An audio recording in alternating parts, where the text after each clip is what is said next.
Ya dulu tuh diuji tidur nih, tapi tidur nih bukan tidur juga. Ada tak kayak malaikat kah apa kurang tahu gak. Ngajak pergi. Berjubah putih, ayolah kita pergi gitu. Ini badannya kaku semua nih. Dan suami ini di samping, tapi mau manggil dia tuh enggak bisa. Saya pandang, ini kok dari atas sampai ke bawah nih pada putih-putih semua. Yang nampak hanya muka aja kan. Jadi saya ini berkata, macam mana kalau saya makainya ya, saya bilang. Bisa enggak saya makai? Jadi dalam hati ini memang udah pengen gitu kan. Nah, nengok tadi nih, dengar kayak keluar kan, nengok dengar bibi lagi ini apa? Lagi ngaji Iqra. Saya tengok tulisan anaknya tuh apa tulisan bacaannya tuh kayak cacing-cacing ya, nggak ngerti kan bacaannya entah apa. Kok bisa bibi aku bacanya ya, saya bilang. Jadi saya berkata lagi, kalau saya bisa bacanya, wah syukurlah saya bilang. Tapi gimana cara nak bacanya? Saya makanya waktu ngucap dua kalimat syahadat itu saya nangis, saya mempertanggungjawabkan nanti di akhirat dengan Allah kan. Nah, karena saya ini jalan saya. Nah, ini tujuan hidup saya. Karena saya udah punya istilahnya pedoman hidup saya udah ada. Nah, inilah agama saya yang saya cari selama ini, Islam. Pulang ke kampung tuh nggak tahu lah mungkin salah makan kali ya Bang ya. Kita kan udah dibersihkan badan kita. Jadi saya makan, maaf ya, saya BAB tuh warnanya hitam. Jadi saya ini berkata, ya Allah saya bilang. Kata orang bilang kalau BAB-nya hitam mau mati kan kata orang. Jadi saya ini takut, bergegar saya ke WC ini. Jadi saya bilang mama saya, mak saya bilang, kayaknya kalian ngeracunin aku ya, aku bilang. Apa katanya? Aku BAB hitam mak, aku bilang, alah matilah aku nih, aku bilang. Assalamualaikum warahmatullahi wabarakatuh. Ayah kita muslim, ibu kita muslimah, kita hampir tidak punya tantangan dalam mempertahankan iman. Pernahkah kita merasakan seperti yang dirasakan oleh Ammar bin Yasir, penyiksaan dan seterusnya? Bagaimana kita bisa menyelamatkan saudara kita, mu'allab, terasing, tidak punya tempat tinggal, tidak punya tempat bernaung. Alhamdulillah ada namanya Yayasan Baitul Mal Saudara Seiman. Mari kita support wakaf pembebasan gedung Baitul Mal Saudara Seiman. Pembebasan tanah, nanti ada gedungnya, tempat ngaji, tempat mereka konsultasi agama, tempat mengkoordinir supaya jangan setelah bersyahadat lalu kita melupakan mereka. Maka mari kita support melalui Bank Syariah Indonesia. Atas nama DPD Saudara Seiman. Catat nomornya baik-baik, 4454544458. Sekali lagi 4454544458. Ma'akal tafa'abnaita, uang yang kita belikan makanan busuk, wa malabis tafa'ablaita, diberikan ke pakaian lapuk, wa masasondak tafa'amdaita, yang kita sedekahkan, itulah bekal kita untuk hari esok. Wassalamualaikum warahmatullahi wabarakatuh.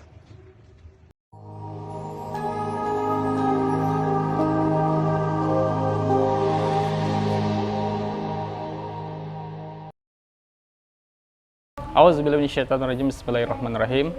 Alhamdulillah, saya Doni Sandang sekarang kembali berkumpul dengan ibu-ibu pengajian ya Bu ya. Ibu pengajian mu'alaf. Nah, alhamdulillah ini kita datang langsung ke lokasi. Selesai ngaji, kita mau tanya-tanya ibu-ibunya. Nah, Bapak Kakek Bunda sekalian, khususnya di channel Sahabat Saudara Seiman, ada beberapa kisah menarik yang bisa kita ambil. Jadikan ini motivasi untuk saudara-saudara yang tadinya mungkin lagi lemah imannya, lagi kacau pikirannya, lagi terlilit hutang, lagi banyak masalahnya. Jadikan ini sebagai motivasi untuk bertahan hidup, percaya proses, kemudian jadikan ini sebagai motivasi untuk bisa meningkatkan iman agar nanti senantiasa bisa ridho atas keputusan yang sudah ditentukan Allah Subhanahu wa Ta'ala. Maka dari itu, ini ada ibu-ibu mu'alafnya, kita mau tanya-tanya, semoga ini bisa menginspirasi. Bismillah. Oke. Ini mungkin saya dari ini, dari siapa nih ya? Banyak nih. Kayak gitu ya. Bismillah ya. Boleh. Oke. Ini dari ibu siapa nih? Bu Lisa Junianti. Ibu Lisa Junianti. Iya. Panggilan Ibu Lisa berarti? Bu Lisa. Biasanya pendek-pendek panggilan. Kalau alamat dari mana, Bu? Dari Ngabang, Landa. Oh, dari Ngabang, Landa ya? Iya. Nah, boleh tahu Ibu pertama kali masuk Islam tuh kapan, Bu? 2008, anak lahir 2009. Oh iya, 2008 masuk Islam. Iya. Alhamdulillah. Oke. punya pengalaman unik yang bisa dibagikan ke kita? Ada zaman SMP tuh. Boleh Bu, ceritakan Bu. Waktu zaman SMP tuh kan di sekolah tuh kan namanya negeri ya, jadi gabung gitu anak-anak SMP tuh. Itulah ada yang Islam tuh. Kita kan dulu non itu kan non Muslim. Biasanya kawan tuh sampai ngomong gini mau jadi orang Islamnya ngelaparin perut gara-gara bulan puasa kan. Dulu tuh ndak suka gitu sama yang kawan-kawan yang itu tuh yang Islam tuh. Kan mereka puasa, kita kan ndak kan. Kayak ngelaparin perut gitu. Waktu nengok mereka dulu puasa tuh, dia cuman itu aja sih waktu itu nggak suka kayak orang yang baju tuh, pakai baju yang hitam tuh. Itu kurang suka juga. Kurang suka kayak gimana ya, apalagi yang cadar tuh, kurang suka juga dulu tuh. Itulah biasa gini enggak lah nak masuk kayak gitu. Kayaknya aneh gitu. Nggak mungkin lah masuk Islam nih ya. Nggak mungkin lah masuk Islam kan. Iya. Udah bercadar kan kayak ninja ya. Satu tuh Pak, kayak puasa itu aja pikir tuh ngelaparin perut kan. Dari subuh ketemu menjelang sore lagi kan. Bikin perut lapar, ngapain Pak masuk agama kayak gitu kan. Sekali kawin malah masuk agama Islam pula. Tuh ngapa? Oke lah karena nikah kan. Iya. Cuman masalahnya kenapa mau lembut tadi hatinya Tapi memang nerima udah suami? gitu. Memang udah jalannya ke situ, jadi ngelewatlah nikah kan gara-gara ikut suami tadi itu kan. Memang udah kepanggilan ke situ lah. Tapi memang ini langsung nerima gitu ya? Iya, langsung nerima. Tapi momen nerimanya tuh enggak mikir-mikir dulu kan? Enggak, karena dari pihak kayak bibi, paman tuh udah ada yang Islam, kakek udah ada yang Islam. Sempat belajar tapi? Enggak. Cuma ngelihat aja ya? Iya, kakek tuh masuk Islam, bibi, paman ada yang Islam. Terus sebelum saya tuh kakak ngambil Melayu seberang Tanjung Raya 1 tuh. Jalan Panglima Arani. Oke. Semenjak masuk Islam ini ada ujian-ujian enggak Bu yang menurut Ibu tuh paling berat lah? Ada. Apa tuh Bu? Waktu zaman masih ngontrak kan, dulu kan belum taat benar. Belum taat lah, masih pokoknya dibilang pokoknya Islam tapi belum kayak sholat, belum tahu apa-apa tuh. Ya dulu tuh diuji tidur nih, tapi tidur nih bukan tidur juga. Ada tak kayak malaikat kah apa kurang tahu gak. Ajak pergi. Berjubah putih, ayolah kita pergi gitu. Ini badannya kaku semua nih. Dan suami ini di samping, tapi mau manggil dia tuh enggak bisa. Sekali mau ngucap Al-Fatihah tuh pun enggak kesampe. Sekali itu ada berapa menit kali itu bergerak kan. Terus bismillah langsung terbang tuh. Kali nanya mama mertua itu kan kebesokan itu. Mak tadi itu bukan mimpi mak ngelihat, bilang kan kayak ada entah malaikat, bukan malaikat berjubah putih ngajak terbang ke atas. Kata mama mertua sih bilang itu jin tapi baik kata dia. Bilang kan, saya sih malah nggak ngerti. Soalnya kita belum tahu apa-apa kan, sholat aja belum bisa. Pokoknya belum bisa, yang tahu Al-Fatihah aja dulu yang baru Al-Fatihah. Ya. Berarti ketika kejadian itu langsung Al-Fatihah gitu? Iya, makanya begitu kejadian itu. Saya ini pergi nih kayak balik kampung, pakai celana panjang, baju panjang. Tapi kayak ada yang kurang. Nggak tahu apa yang kurang. Sekali sekali pakai ini. Rupa kerudung, dulu kan pulang kampung tuh lewat Ngabang, lewat Sehat tuh. Kayak ada yang kurang, ternyata itu kerudung rupa. Kerudung ya Bu? Sampai dari yang itulah sampai sekarang tuh tidak pernah itu lagi pakai kemana-mana. Wasilah kerudung ya? Iya, Kerudung. kurang tuh rupa kerudung memang. Padahal udah panjang, celana panjang, tapi kok ada yang kurang apa gitu. Ternyata tuh kerudung. Kerudung, aurat ya Bu ya? Iya. Dengan Ibu siapa nih? Assalamualaikum warahmatullahi wabarakatuh. Perkenalkan, saya Ibu Susiati. Saya mu'alaf dari Anjungan. Saya masuk Islam tahun 1988. 1988. Waktu itu umur 14 tahun. Itu masih sekolah SMP. Masih SMP ya Bu? SMP kelas 2. Berarti belum nikah? Belum. Saya masuk Islam tuh waktu SMP. Waktu SMP? Boleh diceritakan, bagikan ke kita Bu. Kenapa lah Ibu masuk Islam tuh? Pertama-tama kemarin waktu SMP itu kan tinggal sama Bibi. Bibi itu Islam. Jadi pas waktu itu bulan puasa tuh Bibi ini buka puasa sore kan. Saya ini tertidur hidup saya kaget. Saya lihat ponakan tuh lagi sholat. Saya pandang, ini kok dari atas sampai ke bawah nih pada putih-putih semua, yang nampak hanya muka aja kan. Jadi saya ini berkata, macam mana kalau saya makainya ya, saya bilang, bisa enggak saya makai? Jadi dalam hati ini memang udah pengen gitu kan, nah nengok tadi nih, dengar kayak keluar kan, dengar bibik lagi ini apa, lagi ngaji, Iqra. Saya tengok tulisan anaknya tuh apa, tulisan bacaannya tuh kayak cacing-cacing ya, nggak ngerti kan bacaannya entah apa. Kok bisa bibi aku bacanya ya, saya bilang. Jadi saya berkata lagi, kalau saya bisa bacanya, wah syukurlah saya bilang. Tapi gimana cara nak bacanya? Saya masuk Islam ya belum, saya bilang. Jadi dalam hati itu memang udah ada. Pertama nengok sholat tadi. Jadi yang kedua nengok yang bibik tadi ngaji kan. Jadi saya bilang siapa yang bisa masukkan saya Islam nih ya, saya bilang. Nah, lagi pula pun waktu tinggal sama abang saya di Sanggau tuh saya enggak begitu, namanya ke gereja tuh jauh. Mau ada setengah jam, jadi saya tuh jarang ke gereja. Jarang ke gereja?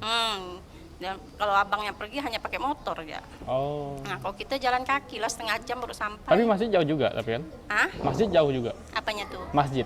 Masjid jauh. Jauh? Karena daerah Sanggau itu di atas kayak atas gunung gitu. Oh iya, pedalaman lah Bu ya? Iya, pedalaman. Itu juga sih kendalanya, mungkin saya enggak begitu dengan agama Katolik, dulu saya Katolik. Berarti memang karena jaraknya jauh jarang gitu ya? Lalu Bu? Nah, setelah itu saya hijrah ke Pontianak kan. Waktu itu pas saya naik kelas 2 SMP. Nah, waktu itu saya ini memang niat dalam hati saya mau masuk Islam kayak ini, saya bilang. Saya nengok ini apa dari sholat tadi, masih saya ingat tuh yang sholat tadi tuh, kok saya makainya macam mana, saya bilang. Inginnya makainya macam mana, kok saya makainya macam mana gitu. Nah, itulah sekali temu dengan mama angkat. Mama angkat tadi orang Islam. Jadi beliau nih saya ini lagi duduk di ruang tamu lah. Beliau nanya, "Si," katanya, "kamu mau enggak masuk Islam?" Pertanyaan itulah yang saya tunggu-tunggu. Saya bilang, "Mau lah Bu, macam mana masuknya?" Sangka saya masuk-masuk gitu ya kan. Jadi dia bilang, "Kalau memang kamu masuk benar, iya mau." Aku bilang, "Saya tuh suka lihat orang sholat Bu," aku bilang. Karena kalau sholat tuh tengoknya pakai baju putih-putih tuh bagus kayaknya, saya bilang nengok dia. Yang nampak tuh hanya muka, terus nujunya pun tempat yang tertentu, istilah tempatnya kan kayak kiblatnya gitu ada. Nah, jadi saya bandingkan lah antara yang non Islam tadi dengan yang Islam kan, sholatnya, ibadahnya. Jadi saya bilang, kata gitu dalam hati nih, macam mana kalau saya nih dimasukkan orang Islam nih betul-betul kan, pasti saya bisa kayak gini, saya bilang. Toh Ibas masukkan Islam sama ibu saya, ibu angkat. Oh, ibu angkat ya? Alhamdulillah. Nah, lalu setelah masuk Islam nih Bu? Masuk Islam, pas saya ngucap 2 kalimat syahadat, di situ saya nangis. Nangis kenapa tuh? Nangisnya gini, karena selama ini kan saya istilahnya ke gereja tuh jarang.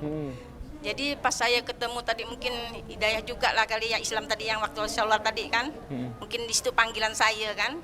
Jadi saya pas ngucap 2 kalimat syahadat tuh, nggak sadar saya ini nangis. Jadi waktu itu Pak Penghulu yang nganukan saya, masukkan saya Islam. Ngapa kamu nangis ya? Saya nangis Pak, soalnya ngucap 2 kalimat syahadat itu berarti kita udah menentukan jalan hidup kita. Kok bisa kita nyebut kayak gitu, berarti kita mempertanggungjawabkannya nanti di akhirat, saya bilang. Nangis saya.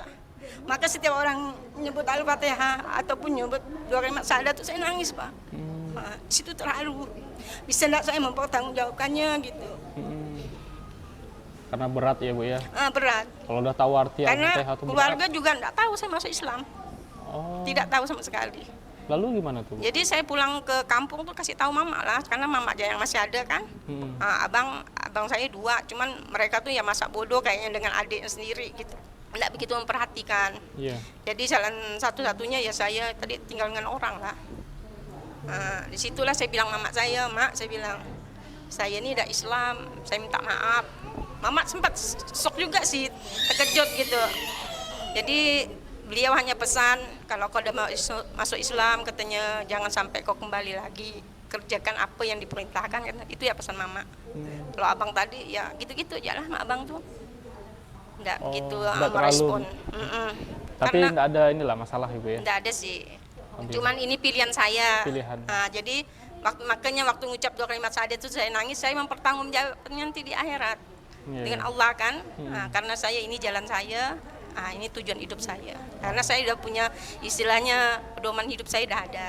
Nah, inilah agama saya yang saya cari selama ini, Islam. Nah, setelah masuk Islam nih, Saya masuk Islam terus terang memang ya. Kalau sekarang masuk Islam kan kata orang dapat fasilitas kan, dapat mukena, dapat apa-apalah istilahnya kan. Kalau saya masuk Islam dikasih mukena yang bekas sama mama angkat saya, tapi saya senang. Bawahnya biasa yang pakai kain sarung kan, atasnya yang putih. Tidak apalah, yang penting ada putihnya saya bilang. Senang saya. Nah, itu ya yang saya istilahnya merasa terpanggil di situ lah. Ujian nih Bu, ujian. Kalau orang tuh masuk Islam tuh biasanya terkenal dengan ujian-ujiannya setelah itu. Ujian sih pasti ada. Nah, ujian yang Kalau berkesan gitu, lah. karena saya kan udah masuk Islam, jadi pulang ke kampung tuh saya ini udah harus berhati-hati lah istilahnya. Biarpun kita saudara kan, makan minum kita udah beda.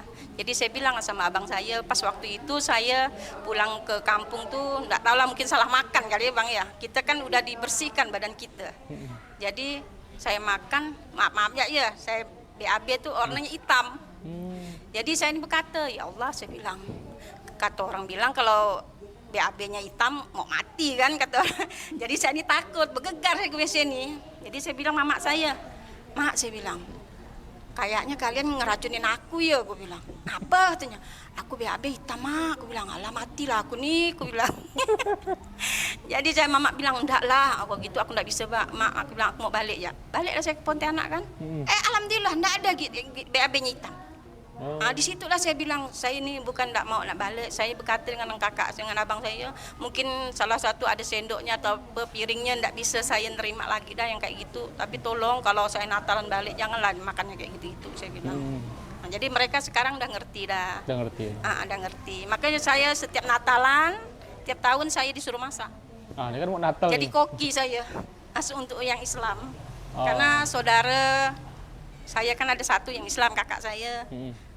Terus bibi, pokoknya 50% itu udah Islam. Oh udah Islamnya. Ini mau Natal nih balik lah berarti? Baliklah, tanggal 23. Lah, ya, Alhamdulillah. Alhamdulillah. Tanggal 23 ya Bu ya? Iya. Nah, ngomong-ngomong, ini kan promosi boleh nih Bu? Iya, sekalian lah ya saya promosi ya. Ini saya jualan nih baru-baru karena suami sakit. Udah setahun lebih dah. Jadi saya punya inisiatif sendiri, saya kan suka masak. Jadi saya jualan keliling lah. Ini hasil-hasilnya saya jual ke rumah, biasa dia pesan, saya antar. Masukkan kawan nih lah yang beli. Di pengajian saya bawa. Pengajiannya. Ini apa nih Bu? Ini ada sambal ikan asin biawan. Nah, ini kata orang Melayu bilang calo. Iya. Calo. Ini tempe kentang Mustafa. Berapaan tuh Bu? Satu ininya 10.000. Satu 10.000. Nah, boleh. Ini bisa dipesan sampai daerah mana jadi? Daerah sih belum, masih daerah kita sini lah. Ibu-ibu gimana, Bu? pengajian, biasa orang pesan-pesan cateringan. Cateringan, Biasa kita ambil. Dari Pontianak sini Bu ya? Pontianak lah. Pontianak Kebun Raya kali ya? Situlah, dekat-dekat sini aja. Nah, bolehlah nomor HP Bu. Inilah hasil jualan saya. Kalau ibu-ibu yang pengen mau pesan, bisa dialamatkan di tempat tinggal saya di Jeruju, Gang Bunga nomor 17. Nomor teleponnya ada di bawah. Silakan hubungin saya. Terima kasih. Insya Allah halal dan berkah. Punya saya terus terang saya sudah mendapatkan produk halal.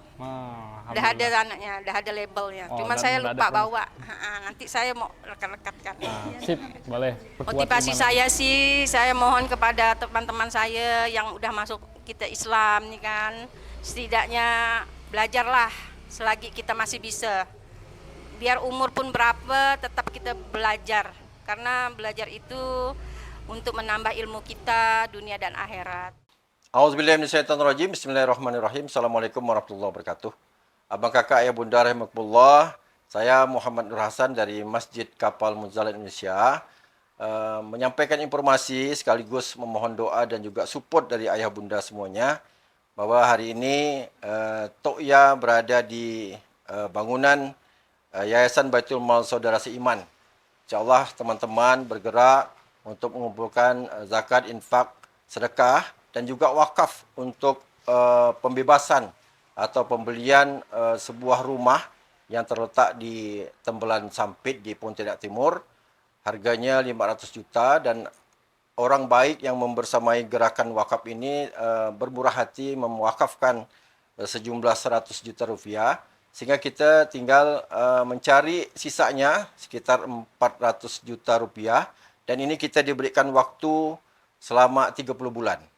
Dan dengan 1 juta per orang ya, itu sudah bisa kita menyelesaikan pembebasan rumah yang sudah siap digerakkan untuk dakwah wakaf, terutama untuk pembinaan para mu'alaf di daerah pedalaman wabil khusus yang ada di Kalimantan Barat.